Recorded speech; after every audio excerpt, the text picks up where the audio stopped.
The way a heart attack looks in the movies has probably gotten more people killed than almost anything else I can think of. The man grabs his chest, gasps, and drops to the floor. Dramatic. Unmistakable. So that is what people sit around waiting for. They feel that something is wrong, but it does not match the movie, so they tell themselves it is indigestion or a pulled muscle or that they are just run down, and they wait. I'm Dr. William, internal medicine with 15 years of practice.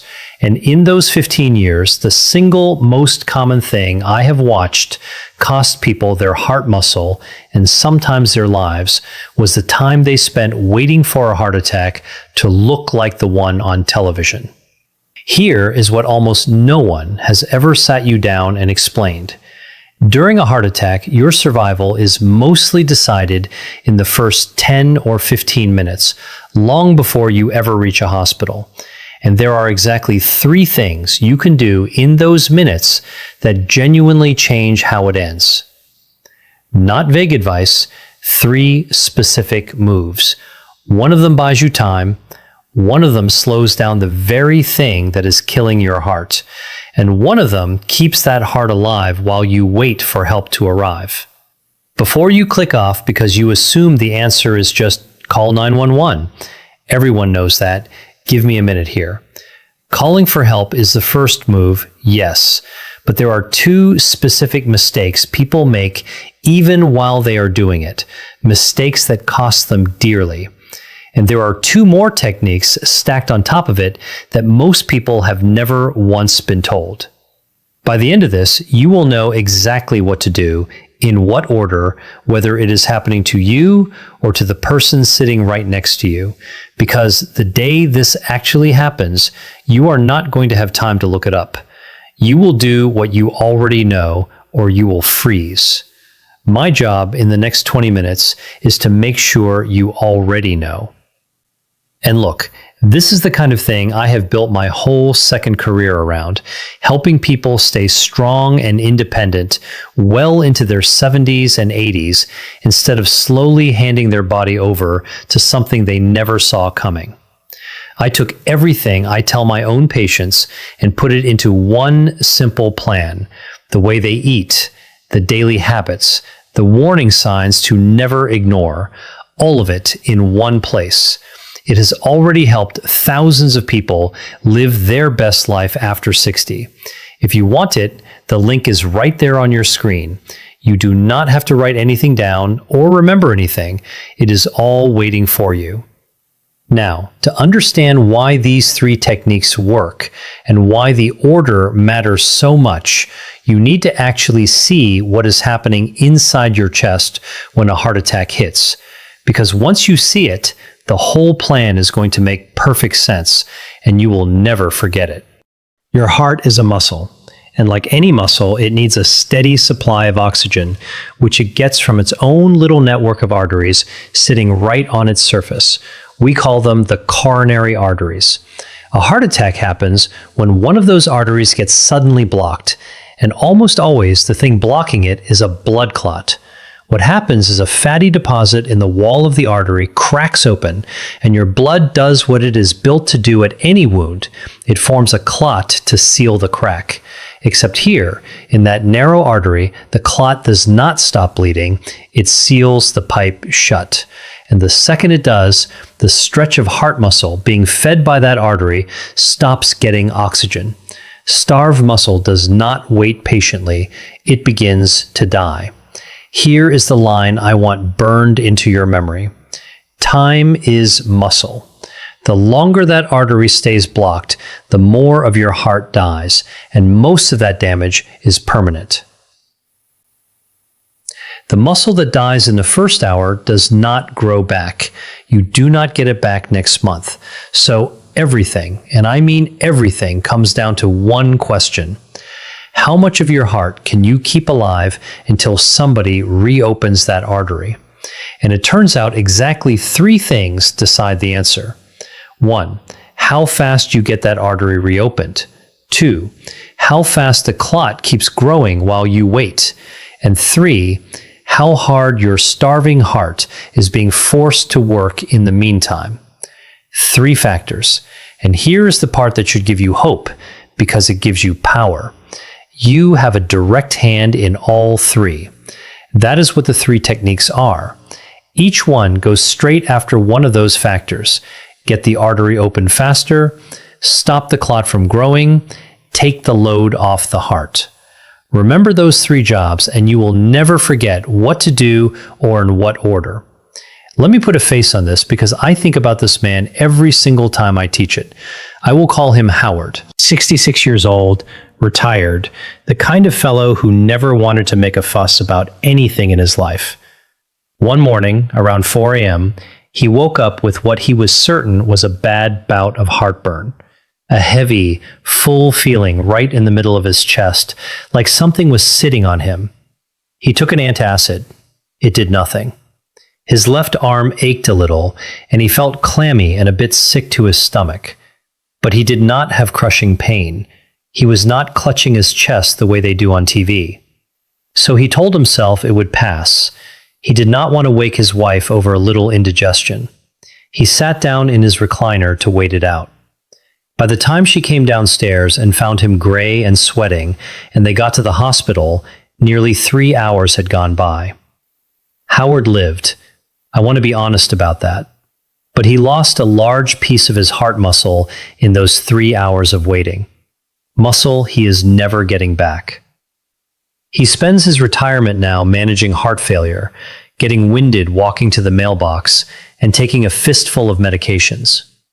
Hold on to Howard because, at the end, I'm going to tell you about someone who had nearly the identical morning and walked out of it with a very different life. The whole difference was the first few minutes. So, before we even get to the 3 techniques, you have to be able to catch this thing in the first place.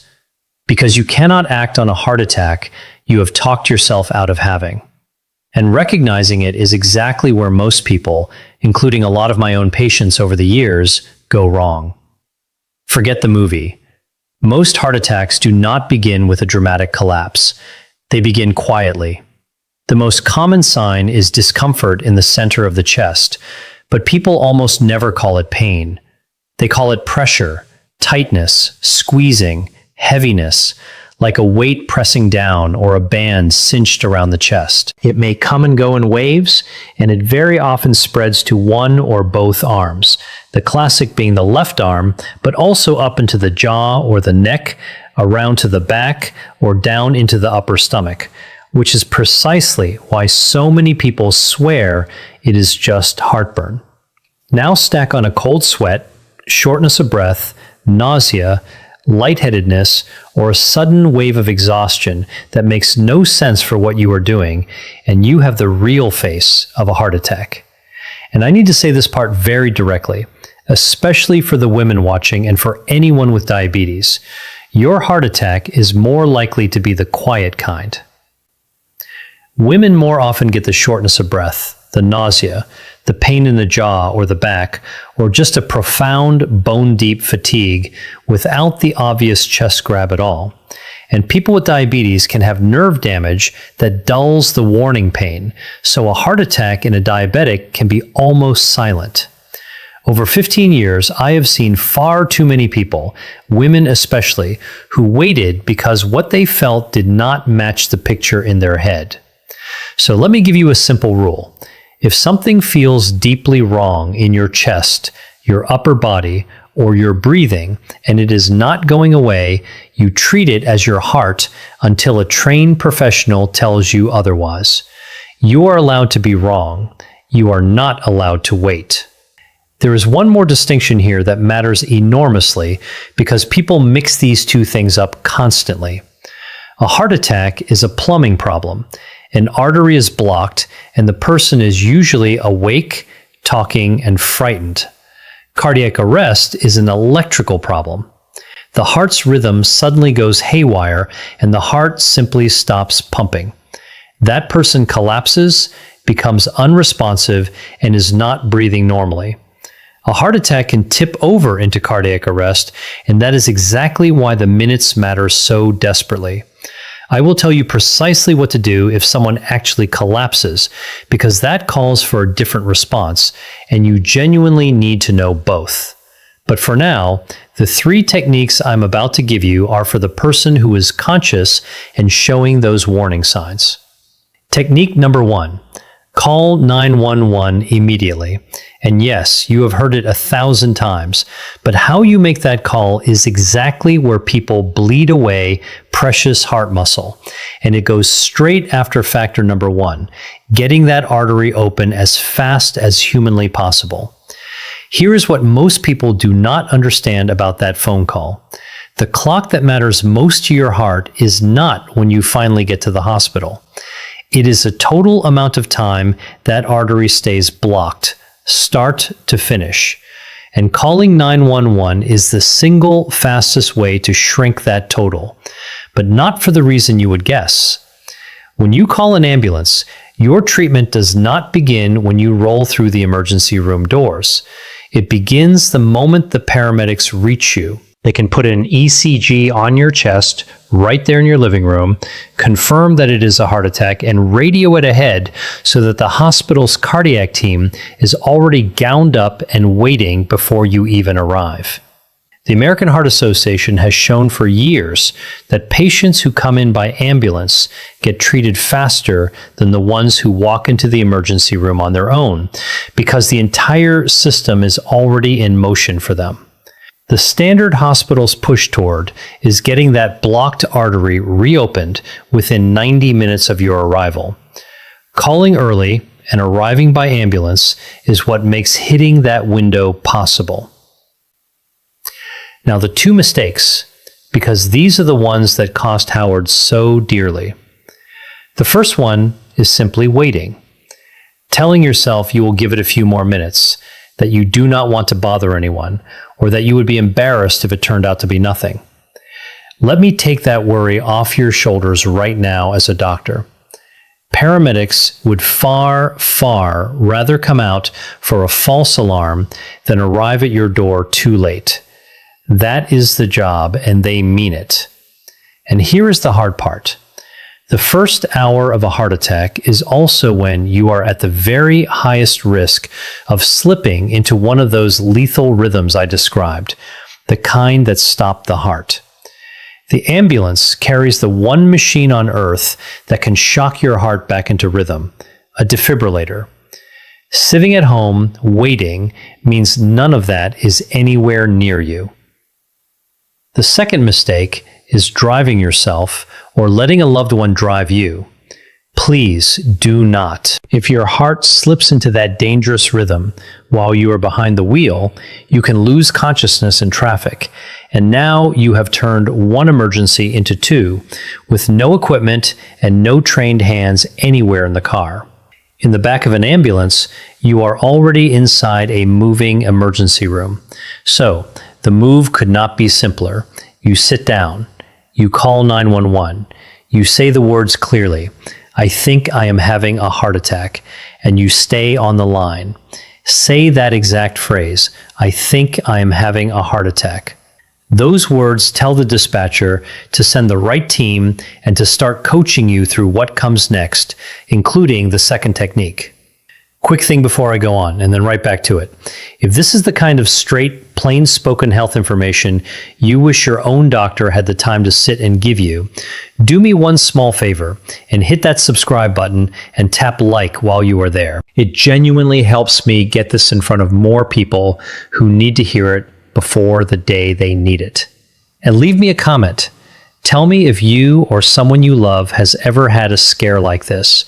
I read them, and they shape what I cover next. All right, so you have made the call. Here is the very next thing the dispatcher will most likely tell you to do. Technique number 2. If it is available and you are able to, chew 1 regular aspirin. And this technique goes after the second factor, the clot that is actively growing in your artery while you wait. Remember, what I told you is blocking the artery, a blood clot. And a clot is not some finished solid object just sitting there. It is still forming, still recruiting more of the tiny blood cells we call platelets, the little cells whose whole job is to clump together and stop bleeding. In a heart attack, that clumping is happening in the worst possible spot, sealing your artery tighter and tighter by the minute. Aspirin steps right into the middle of that process.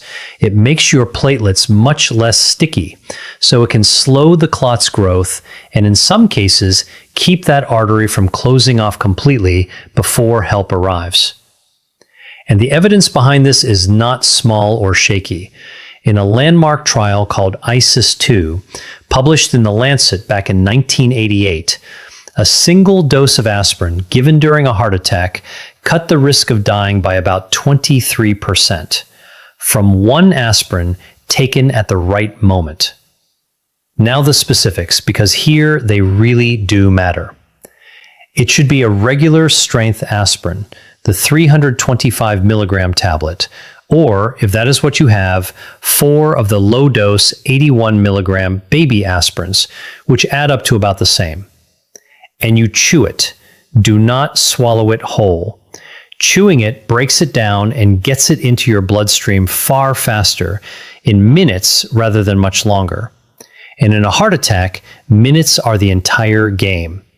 This is exactly why your 911 dispatcher will usually ask whether you have aspirin in the house and tell you to take it. So, let them guide you on it. But I have to draw some very clear lines around this one, because aspirin is not right for everyone. Do not take it if you know you are allergic to it.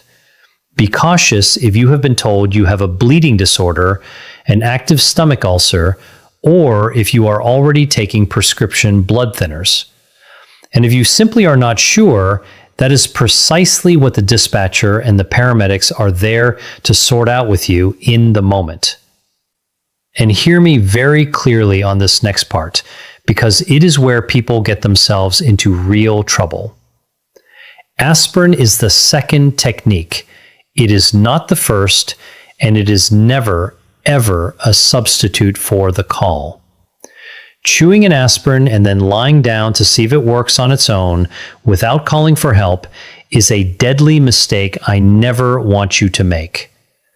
The aspirin buys a little time.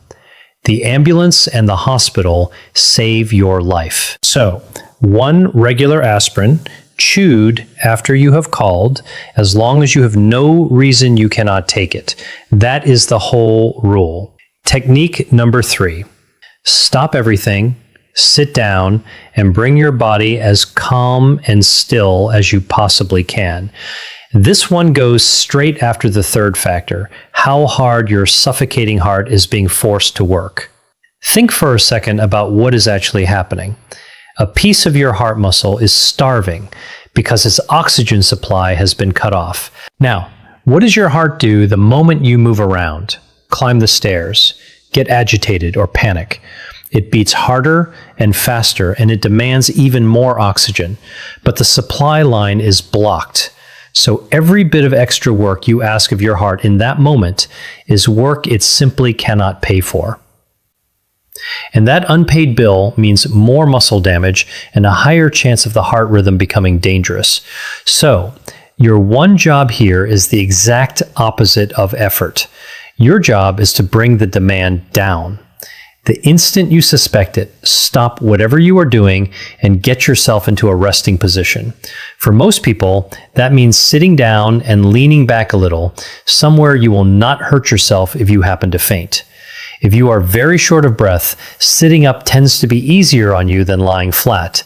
Loosen anything tight around your neck or your waist, and then work on your breathing. Slow and steady, in through the nose and out slowly. I know that is a hard thing to do when you are scared, and being scared is completely natural here, but that flood of adrenaline from panic drives your heart rate and your blood pressure up at the worst possible moment, and slow, deliberate breathing pulls some of that back down. If you are not alone, have the person with you stay close and keep you calm and still, and if you are alone, Get yourself to the front door first, unlock it, and then sit down nearby. That way, the paramedics can get to you even if you cannot get up to let them in.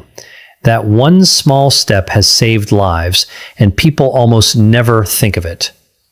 Now, I have to bust a dangerous myth that goes around the internet every couple of years because someone always asks me about it.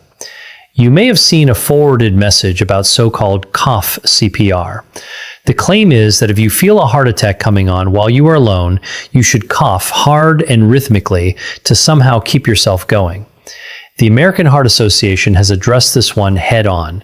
It does not work for a person having a heart attack on their own. And worse, fooling around with it instead of picking up the phone can cost you the exact time that actually saves your life. So, forget the coughing. The real third technique is simple, and it is proven. Stop moving. Sit down. Breathe slowly.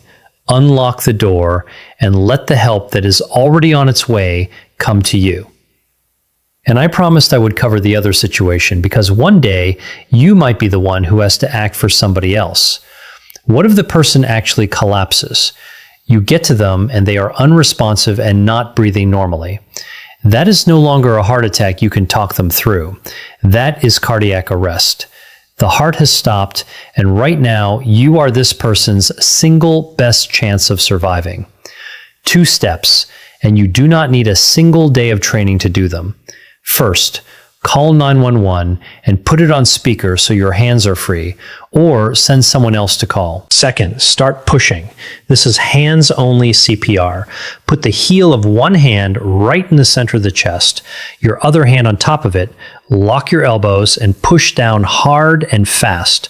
About 2 pushes every second, and do not stop. You are doing the pumping that their heart cannot do for itself. The American Heart Association has shown that immediate bystander CPR can double, even triple, a person's chance of surviving cardiac arrest. And if there is an automated external defibrillator nearby, an AED, the kind of unit you see mounted on the wall in airports, gyms, and shopping centers, send someone to grab it.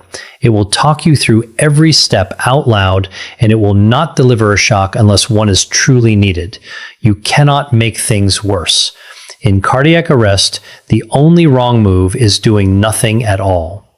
There is one more thing I want to give you, and it is the part nobody ever mentions. The people who come through a heart attack best are the ones who got ready before it ever happened. So tonight, do a few small things. Keep a bottle of regular aspirin somewhere you and your spouse could find it in the dark in 10 seconds. Make sure your house number is visible from the street so an ambulance is not hunting for you. If you have a heart condition already, know where your records and your medication list are. And have the conversation, an honest one, with the people you live with about these warning signs and this plan. The heart attack is not the time to be learning any of this. Tonight is. So, let me make this something you will actually remember when it counts, because that is the only thing that matters. If you or someone right next to you has that chest pressure, the spreading ache, the cold sweat, or the breathlessness, here is the plan in order. 1. Call 911 right away. Say the words, "I think I am having a heart attack." Do not wait to see if it passes, and never drive yourself. 2. While you wait, if you have aspirin and no reason you cannot take it, chew 1 regular 325 milligram tablet or 4 baby aspirins. Let the dispatcher guide you. 3. Stop everything. Sit down, loosen any tight clothing, unlock your door, and slow your breathing right down to take the load off your heart. And if the person collapses and is not breathing normally, that is cardiac arrest. Call 911, put it on speaker, and start hands-only CPR, hard and fast in the center of the chest until help arrives. Use an AED if one is anywhere nearby. Now, let me bring you back to Howard, because I told you about someone who had nearly the same warning he did and a very different life afterward. A few years later, I had a patient I will call Lorraine, age 64. Same kind of morning, that heavy pressure in the chest, a little nausea, an ache in her jaw she very nearly brushed off. But Lorraine had watched something like this. She did not wait.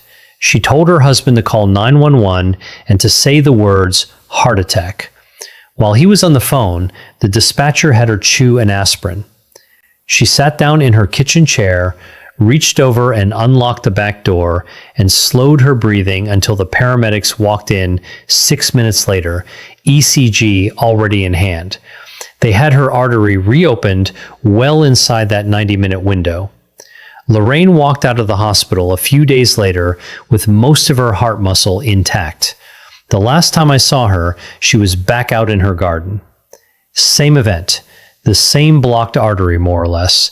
The thing that separated a return to the garden from a retirement spent winded at the mailbox was not luck, and it was not better doctors. It was the first 10 minutes. It was 3 techniques done in the right order by a person who had decided in advance that she would not sit and wait. That is the part you control. You did not choose your genetics, and you cannot undo 30 years of high cholesterol overnight. But the first 10 minutes belong entirely to you. If this gave you a plan you did not have 20 minutes ago, take a second and subscribe, hit the like button, and leave a comment, even just one word, so this can reach more people before the day they need it. Keep yourself informed. Share this with the one person you would most want to know it, and take good care of that heart of yours. I'm Dr. William. Thank you for watching, and I will see you soon.